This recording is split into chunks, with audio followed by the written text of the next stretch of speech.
Hello, welcome to the channel and thanks for joining me. Today we're going to take a look at a Sony cassette recorder TCM-21, and this thing dates from the very early 80s I believe, so she's a good 40 years or more old now. It's not stereo, it's only a mono unit, more of a kind of dictation machine I suppose, and it takes the full size cassette tapes. But I kind of like it. I mean, I've had this one in a box of odds and sods really for a little while, and I thought it'd be quite nice to get it up and running. It's quite a handsome unit really. It's got the master volume on the top and what is referred to as ear for earpiece. It's not headphones per se, because as I say, it's only a mono unit, and it does have therefore play on there, but instead of just being a player, it is of course a recorder, as we alluded to, and indeed one touch recording as it says there. So by pressing record, if you've got a recordable cassette in, of course, you'll be able to press like so. So that's fine. Also has fast forward and rewind, and of course they act as cue and review for dictation purposes. And what's quite nice about this is it also has a mechanical pause switch as well. So obviously for recording, you just slide on and off rather than stopping and recording, stopping and recording. You've got a nice clean quiet pause switch on the side.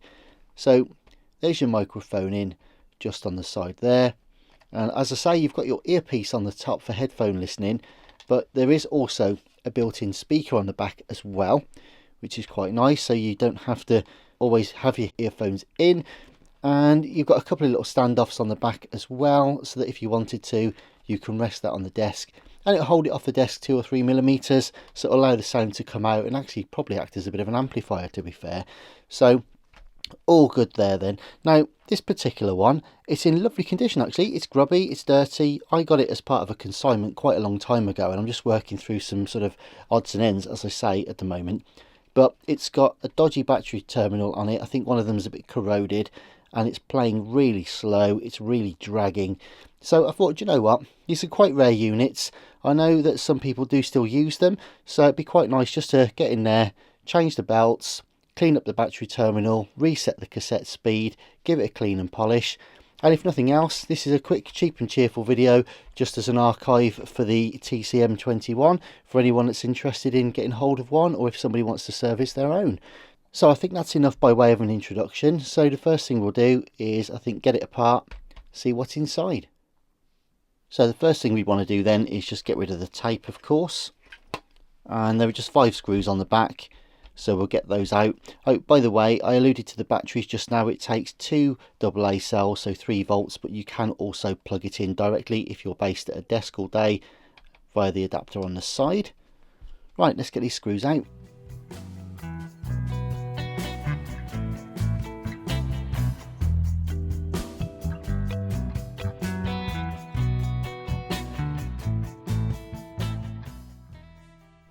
And now we just gently lift away the back casing like so, and there we have it, ladies and gents. So nice and simple. You can see the mechanism just there. You can see the idler pulley in action. Yeah, all right.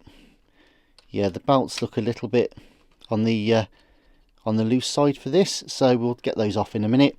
There's your little speaker look built in, and I can also see that bit of corrosion on the battery terminals as well. So I'm going to clean the battery terminals up, change the belts, and I'm also going to clean the record bar just there as well. I did notice that it's not working. It's a bit intermittent on the record when I did try it out, so I'm just going to run a bit of cleaner and lube through the record play bar just there. And that's all we need to do. So to clean the record bar, I'm just going to put a blank cassette back in, or I should say at least a recordable cassette, because that will allow us to actually depress the record button and clean the little switch.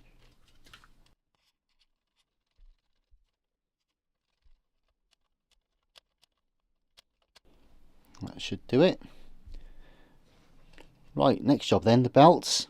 Very tricky job on this one, as you can see. There's your first one just there. and slightly misshapen. Not too bad. Obviously not critical in terms of roundness, if you like, on this, because it was ultimately made for recording speech and ambient sounds and not really for music reproduction. There's your inner sort of transfer belt, like so. And a bit elliptical, but again, not too bad. The problem is, when even with the ones that are for recording and not really for music, yes, the belts aren't ideal. They'd give you a bit of wow and flutter and stuff. We wouldn't really register that with vocal performances, as it were.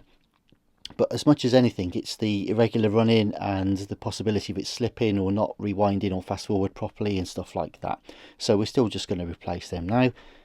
I'm just having a look at the pulleys. They're all super clean inside. The belts themselves, although a little bit deformed, aren't degenerated or leaving any residue or decomposed or anything like that. So there's no need to go in there on this particular occasion and clean the pulleys, or indeed the idler tyre, because that pickup was all working okay. So yeah, just going to get some new belts on, and I think that's it, apart from cleaning the battery terminals. In fact, let's do the batteries first, do the wet work before we get the clean fresh belts back on. And this doesn't look too crusty in there, to be honest, so I'm not going to go in there with loads of chemicals or lemon juice or vinegar or anything like that. I'm just going to give us a gentle few swipes with a little file, clean that up, and that's all we'll need to do on this.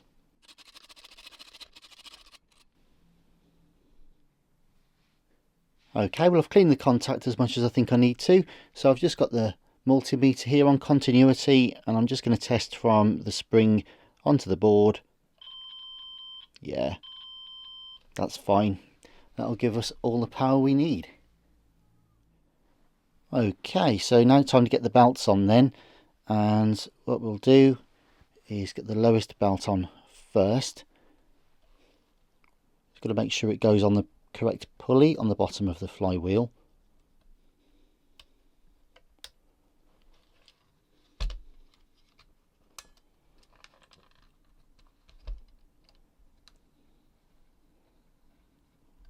Like so. And then the second belt.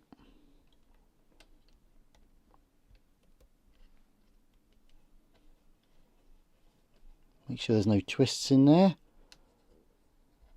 Perfect. Happy days. Okay, so after a quick and easy belt change, all we've got to do now is put the back cover back on. Just a couple of things. Remember to put the battery door correctly on the little tangs on the case, and line up your little pause switch actuator with the switch itself on the board. And if you need to adjust the tape speed, we can do that once it's all back together. Actually, there is a little let out on the actual side of the unit, so that we can line that up with the little semi-variable resistor, which is just inside there, that little orange screw. So you can adjust the speed on the fly at any point, so we can worry about that in a minute. Right, let's get this back cover on then and give it a test.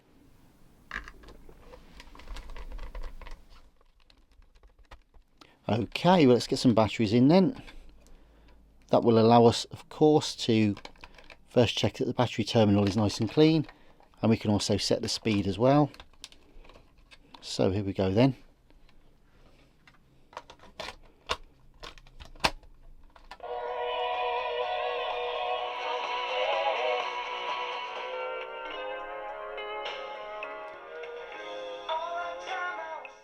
So I've just tweaked the speed, and we can press play now.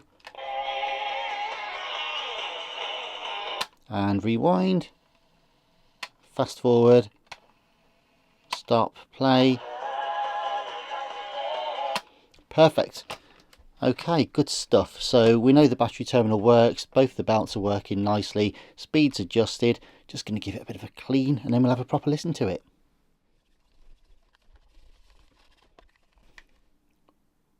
So here it is then, the Sony Cassette Recorder TCM-21 one-touch record. Lovely unit, really handsome, and it's cleaned up beautifully, I've got to say. Wasn't without its issues. Essentially, it wasn't working very well off batteries, and that was because of a slightly corroded terminal, so we've cleaned that up. Also, the record was very noisy and very intermittent at best, to be honest. it wasn't engaging very well. Sometimes it would, sometimes not. So a quick clean and lube of the record play bar has sorted that out. With regard to the belts, it was playing sort of okay, but not fast forward and rewinding very well. So we've replaced both of the belts for that. Also just increased the tape speed because it was running terribly slowly. And finally, just off camera, I've cleaned the head, the capstan and the pinch roller as well, and given the unit a bit of a clean and polish. So with all that being said then, let's just have a look. You can see now it's fast forwarding off the batteries, rewinding and indeed playing as well. If I press pause, you'll see that that mechanically interrupts that, look, or electronically I should say, and then there we go, released like so. One touch record, it presses to play at the same time. And now where are we? Well, let's have a look. The microphone is just on the top there. So with a bit of luck, it should now be recording what I'm actually saying to you. So there is a little speaker on the back, as I say, like so. And I think that might be quite a nice way to see whether or not it'll play back for us today. So without further ado, we shall rewind the tape and press play. And you never know, I might even come back via this little unit any second now. We'll just wait for the leader tape. Here we go. Well, let's have a look. The microphone is just on the top there. So with a bit of luck, it should now be recording what I'm actually saying to you. So there is a little speaker on the back, as I say, like so. And I think that might be quite a nice way to see whether or not it will play back for us today. So without further ado, trying to just gauge that between aiming it to the mic so you could hear it, keeping it in view so you could see it, but you get the idea. It's working as well as it can do now for a 40-year-old mono tape recorder stroke dictation machine. So yeah, that's just one for the archives really. A very quick video today for anyone that's interested in the model, maybe a collector or someone that's got one that just wants to get it up and running again and have a bit of fun with recording, what have you, that sort of thing. So anyway, thank you very much indeed for watching. I'll be back soon, but in the meantime, stay safe and all the best for now. Bye bye.